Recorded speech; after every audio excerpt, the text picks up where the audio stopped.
सनितपुर जिल्ला बाथौ सिबियारि दौरि सांग्रांथि मेल दिनै हग्राजुलि आन्सलिक बाथौ थानसालियाव गिबि खेबनि थाखाय मेहेरगोनाङै सानसेनि हाबाफारिजों बे दौरि सांग्रांथि मेलखौ खुंफुंनाय जायो।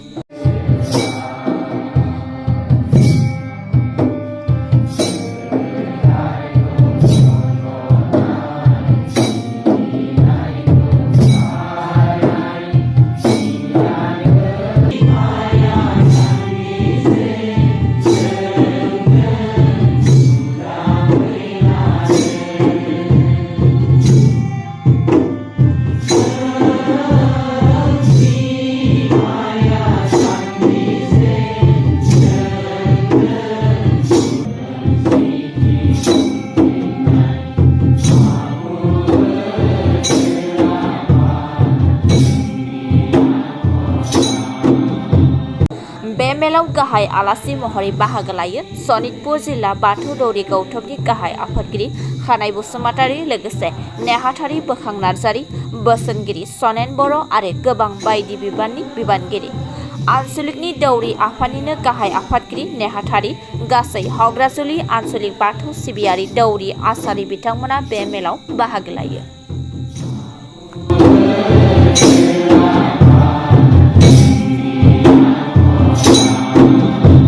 गिबियावनो बड'लेण्ड खौरां, बड'सा आरो निउस 24 नोंथांमोननिसिम सिबिनाय आरो खुलुमनायखौ बावहरग्रोबाय दिनै गोथार मंगलबार साननि बे बुब्लियाव। दिनै जे हाग्राजुलि बियाब दुलाराय बाथौ गौथुमनि नैबे गोथार थानसालियाव सनितपुर जिल्ला दुलाराय बाथौ गौथुमनि दौरि आफादनि दौरि हान्जा बिथांमोना दौरि सांग्रांथि मेल लादों। दा बे समाव बयनिसिमबो गोसो गोथारै सिबिनाय आरो खुलुमनायखौ बावनाय थाबाय। जे फैबाय थानाय नैबे लोखि फुजा बोसोरफ्रोमबो बेबायदिनो बायदि बायदि फुजाफ्रा फैयो आरो थाङो। देग्लायबो नैबे बे सप्तानि गेजेरावनो लोखि फुजा जोंनि बे ओनसोलावबो जागोन। बिथांमोना फुजा होग्राफ्रा होबाय थायो बोसोरबो। बेबायदिनो जोंनि नैबे साखाथियाव थानाय खावब्ला सेन्टारानो होन, जथायपुर सेन्टार आरो इथिं उदालबारि बा गुबुन गुबुन सेन्टारफोर दं आरो बेफोराव लोखि फुजा जाबाय थायो। दा बेयाव जोङो फुजा होनायखौ बादा होनो थाङाखै। जे फुजा होग्रा बिथांमोना मोनसे समाव हयथ' बबे गावनि धोरोमाव बा गावनि खान्थियाव दं गैया बेखौ बिजिरनायनि गेजेरजों मोनसे समाव बिथांमोनाबो बे फुजा होनायखौ फोजोबहैगोन। जिहेतु बर' हिसाबै दिनै बाथौआरि हिसाबै खायसेया होयो दासिमबो। दा बेनिफ्राय जे बे फुजा मेलायाव जे मोनसे बेसादखौ जोङो नोजोर होबोबाय थादों। दिनै फुजा मेलाजों लोब्बा लाखिनानै थिर खेला, बिदिनो जुवा खेला बायदि बायदि बिदिनो माने फैसा थाबलायनानै जे गेलेलायनाय फुजासालियाव बेबायदिनो हरसे सानसे बेबायदिनो जुवा खेला बायदिसिना जायो। दा बिथांमोनखौ जोङो खावलायनो सानदों जे आङो न'खरनि साफ्रोम गोरों गोरा मेलेमजिबि रायजो राजा बयनिसिमबो खावलायगोन, लाइमोनसा बयनिसिमबो जे गोग्गो आरो गुन सोलोंथाइ होनाय थांखिया साफ्रोमबो न'खर, गामि, गोरों गोरा समाजनि गासैनिबो बिबान। बे हिसाबै गोरों गोरा न'खरनि बिमा बिफा बा बयबो गोरों गोराफ्रा बुजियो जे उन्दै उन्दै गथ'फोरखौ जोङो गोग्गो आरो गुन गोनां सोलोंथाइ होनायानो साफ्रोमबोनो थांखि। बे हिसाबै जोङो नोजोर बोनांगोन फुजासालियाव जौ जुवाया जोंनि फुजाजों माबाफोर सोमोन्दो दं नामा। जे निस्सय जोङो बेखौ मिथियो जौ जुवाफोरा जोंनि फोरबो बा फुजा बेफोरजों जेबो सोमोन्दो गैया। दा गुबुन हारिफ्रा बेबायदिनो होआ। थिग जोंनि गेजेरावबो बेफोरखौ लाबोनो नाङा। जेरै जौ जुवानि गेजेरजों नोंथांमोना बयबो मिथिगौ जे सासे गथ'फ्रा उन्दै उन्दै गथ'फ्रा जेरै बिमा बिफाया जेखौ सोलोङो बेखौनो सोलोंफायो। जुदि बिमा बिफाया बबेबा जुवा होनायाव हरसे सानसे जुदि जुवा गेलेयोबा फिसाफ्राबो बेखौनो गेलेफागोन। जाउनाव जुवा गेलेनायाव सोरबा गेलेग्राया लाब जाया, होग्राया लाब जानो हागौ। बा होग्राफ्राबो दिनै साननांगोन गाव गावनि गथ'खौ जेरै मोजां जाजानो लुगैयोबा जोङो साफ्रोमबो समाजानो मोजां जानांगौब्ला जों उन्दै गेदेर गोरों गोरा बिमा बिफा बयबो सांग्रां जानांगोन।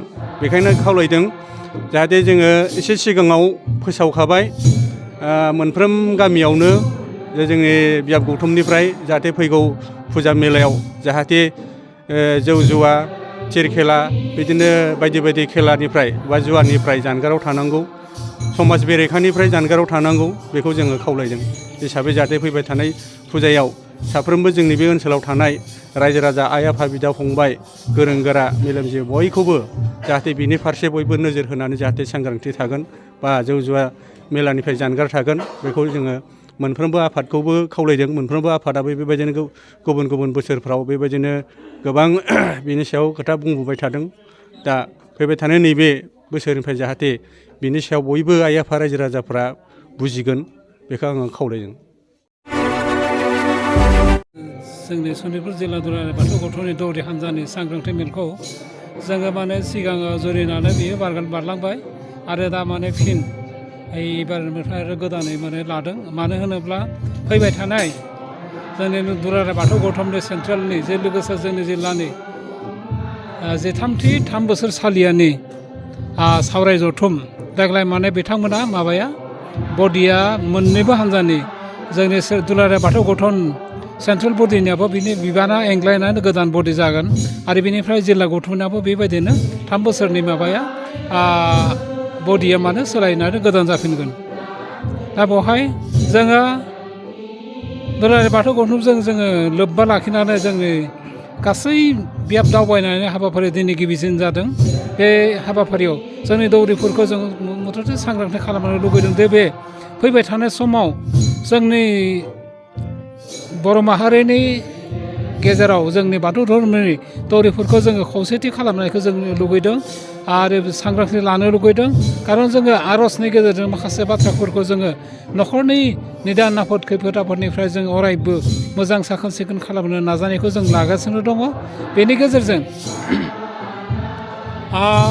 जोङो बेखौ सानबावदों जोङो मोनफ्रोमबो बियाबनि साफ्रोमबो दौरिफोरा माने मोजाङै जालांगोन राखा रोंखा जालांगोन बेफोरखौ साननानै दिनैनि बे सांग्रांथि मेलखौ जोङो लानाय जादों।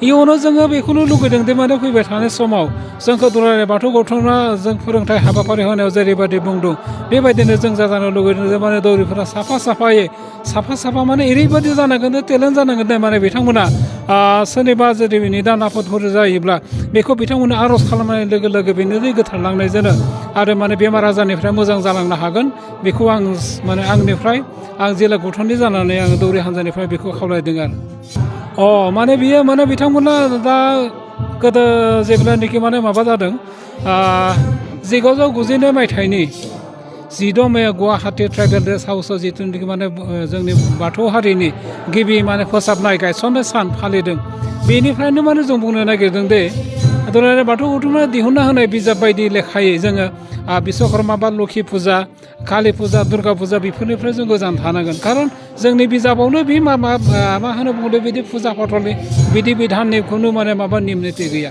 बेयो माने गोदोनि बे माने बिथांमोना थगायजानानै समावसो माने गोदो बे माने लखि फुजा बिश्वकर्मा फुजा कालि फुजा बेफोर फुजाखौ माने बावनो माने बिथांमोना लुगैयो आरो बेनिखायनो जों दा फोसाबनाय बेलायाव दा बेनिफ्राय बे फैबाय थानाय समफोराव बे फुजा फाथलनिफ्राय माने जोङो बिथांमोनखौ माने बारग'होनायनि जों राहाखौ माने लागासिनो दङ। दुलाराय बाथौ गौथुमआ जिहेतु बुंनाय लेखायैनो माने जोङो दा बे हाबाफारिखौ जोङो मावगासिनो दङ।